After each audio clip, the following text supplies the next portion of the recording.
Pencampwr y byd bocsio Loteri Price yn siarad gyda siotiau dynamig o blant yn chwarae pêl-drod a gymnasteg. Did you know the National Lottery through Sport Wales has given £356 million to sport in Wales? It's built facilities, funded Olympic athletes like me and helped grassroots clubs thrive.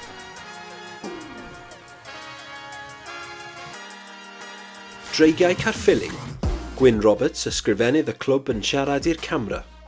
We started about 6 years ago. There was a couple of us were looking for a team for our girls to sort of play football. So we ended up sort of forming Caerffili Dragons after a while. Within the 6 years, we've gone from having an initial sort of squad of 12 that now we've grown to 300 girls across from under fours all the way up to ladies. So we've got the full pathway that we've developed.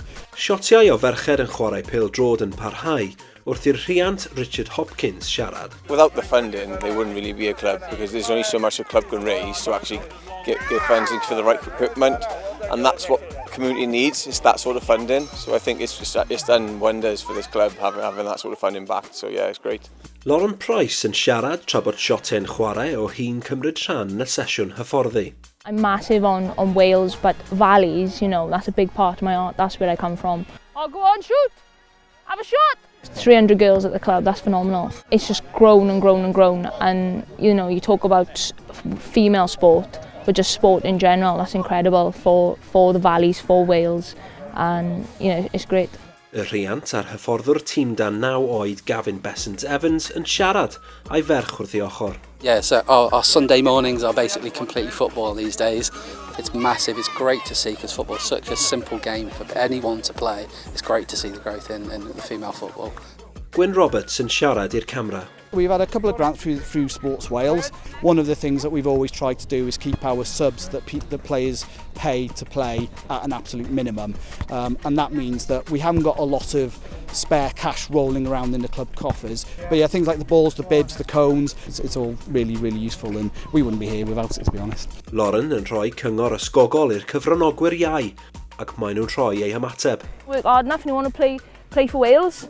Yeah. Keep training hard and you can do it. Mae Lauren wedi dod heddiw a mae hi wedi dweud, os ti'n remind ti rhywbeth, ti gallu mynd i'r Wales team neu unrhyw beth ti eisiau. As long as you put your mind to it and you work hard enough, you can achieve anything. That was really nice.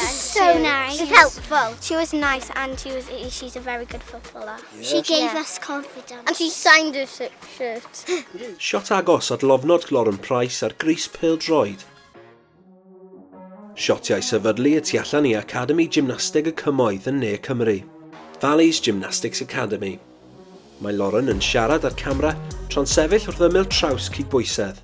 Whether you're fighting in the ring or balancing on the beam, it's incredible to see how sport can change lives. Siotiau dynamig o gyfranogwyr iau yn mwynhau gymnasteg yn parhau wrth i'r swyddog datblygu cymunedol Victoria Price siarad.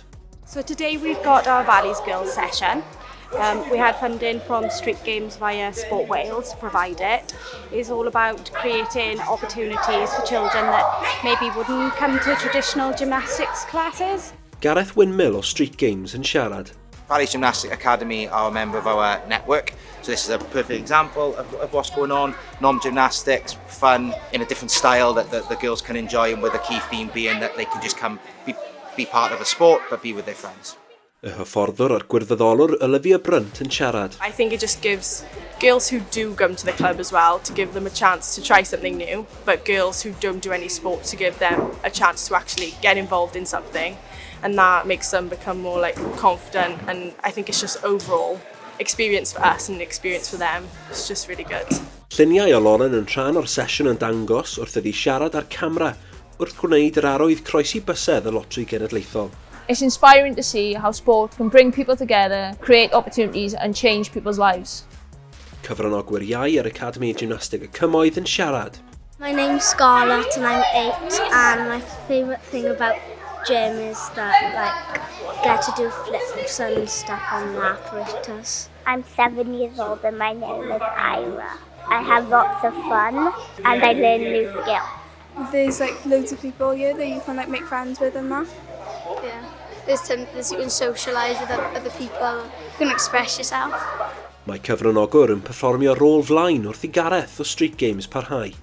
Just seeing the facility we're in, it's an incredible facility. The funding is paramount for that, not just for the traditional sporting pathways, that there's stuff going on in the corner there which is more to that elite level, but that funding via Loteri Sport Wales to then filter down to grassroots organisations with our support at times will allow this to happen and remove those barriers for a lot of these kids.